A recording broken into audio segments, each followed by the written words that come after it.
दोस्तों GSTR 3B को लेकर के एक बहुत ही इम्पोर्टेंट ट्वीट किया गया है CBIC इंडिया के द्वारा, जो आपके लिए जानना बेहद ही ज़रूरी है। बहुत ही इम्पोर्टेंट ट्वीट है, लेकिन उससे पहले आपके लिए जानना ज़रूरी है ये इम्पोर्टेंट प्रेस रिलीज़ के अंदर क्या बातें लिखी गई है, क्योंकि ये प्रेस रिलीज़ जो है वो काफ़ी इम्पॉर्टेंट है उन सभी टैक्स पेयर्स के लिए, बेसिकली जो ई-कॉमर्स प्लेटफॉर्म के थ्रू सेल करते हैं। तो 16 मार्च की प्रेस रिलीज़ है, इसमें क्या बातें लिखी गई हैं पहले हम वो जानेंगे, उसके बाद हम GSTR 3B से जुड़ा एक बहुत ही इम्पॉर्टेंट अपडेट है उसके बारे में भी जानेंगे।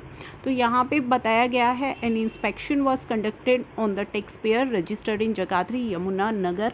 एक टैक्स पेयर रजिस्टर्ड है, उसकी इन्वेस्टिगेशन की गई। और जो ये टैक्स पेयर है, he is dealing in supply of mobile phone and other electronic items में डील करता है थ्रू ई-कॉमर्स प्लेटफॉर्म्स के द्वारा। ये जो है सेल कर रहा है, सच एज अमेज़ोन, फ्लिपकार्ट के द्वारा, जैसे कि हम करते हैं। It was found that tax payer was not discharging his complete tax liability on the supply made through e-commerce company. तो ये जो इन्वेस्टिगेशन की गई, इसमें पता लगा कि जो टैक्स पेयर है वो अपनी टैक्स लायबिलिटी पे नहीं कर रहा है, जो भी वो सप्लाई कर रहा है ई कॉमर्स कंपनीज़ के थ्रू, तो वो अपनी जो टैक्स लायबिलिटी है वो पूरी तरह से डिस्चार्ज नहीं कर रहा है। This was one of the first investigation that was conducting on the basis of TCS data. ये पहली ऐसी इन्वेस्टिगेशन है जो TCS डाटा के बेस पर की गई।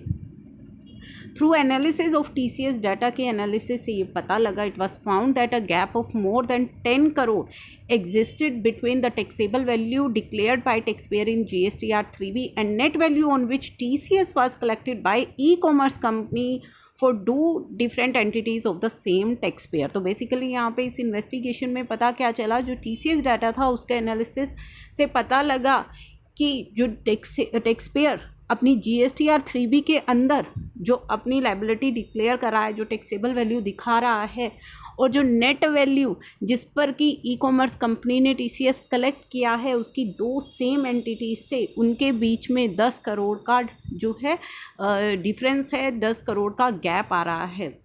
On inspection the tax payer voluntary deposit ₹60 lakh, 50 lakh in ITC and 10 lakh in cash. Voluntary उसने डिपॉजिट किया 60 lakh rupees. Detail investigation is under process, वो अभी अंडर प्रोसेस है।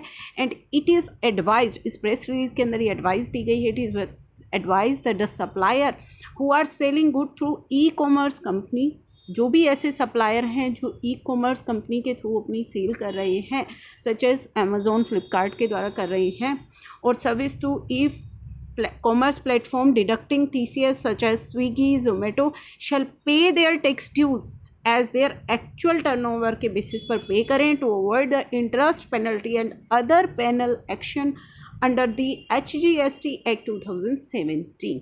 तो ये प्रेस रिलीज़ की गई है, ये कितनी इम्पोर्टेंट है मैंने आपके साथ शेयर किया है, इसके अंदर सभी चीज़ें जो बताई गई हैं।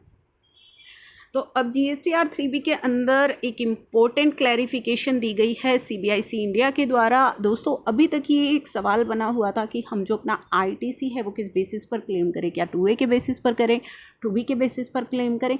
तो CBIC इंडिया ने एक क्लैरिफिकेशन दे दी है। आप सभी को पता है, जब आप अपनी GSTR 3B को फाइल कर रहे हैं तो रूल 36 सब रूल 4 के अकॉर्डिंगली अगर आप अपना ITC क्लेम नहीं करते हैं तो ऐसे केस में आपको एक अलर्ट मैसेज शो होता है, यानी कि वो रेड कलर का जो बॉक्स है वो हो जाता है, आपको एक वार्निंग शो होती है कि आपका जो ITC है वो एज़ पर रूल 36 सब रूल 4 नहीं है।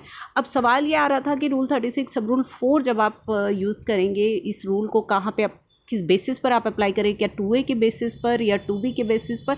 तो क्लैरिफिकेशन आ चुकी है, ITC is required to be avail based on the details available in form 2B which is a static ITC statement generated for each month. तो ये क्लैरिफिकेशन आ चुकी है CBIC की तरफ से कि 2B के बेसिस पर आपको अपना ITC जो है वो क्लेम करना है।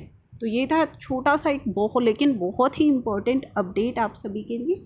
चैनल को ज़रूर सब्सक्राइब कर लीजिएगा ताकि कोई भी इम्पॉर्टेंट अपडेट हमारे साथ शेयर हो वो मैं आपके साथ शेयर कर सकूं। बेल आइकन को प्रेस करना मत भूलिएगा ताकि कोई भी इम्पॉर्टेंट वीडियो मैं अपलोड करूं उसकी नोटिफिकेशन आपको मिल जाए।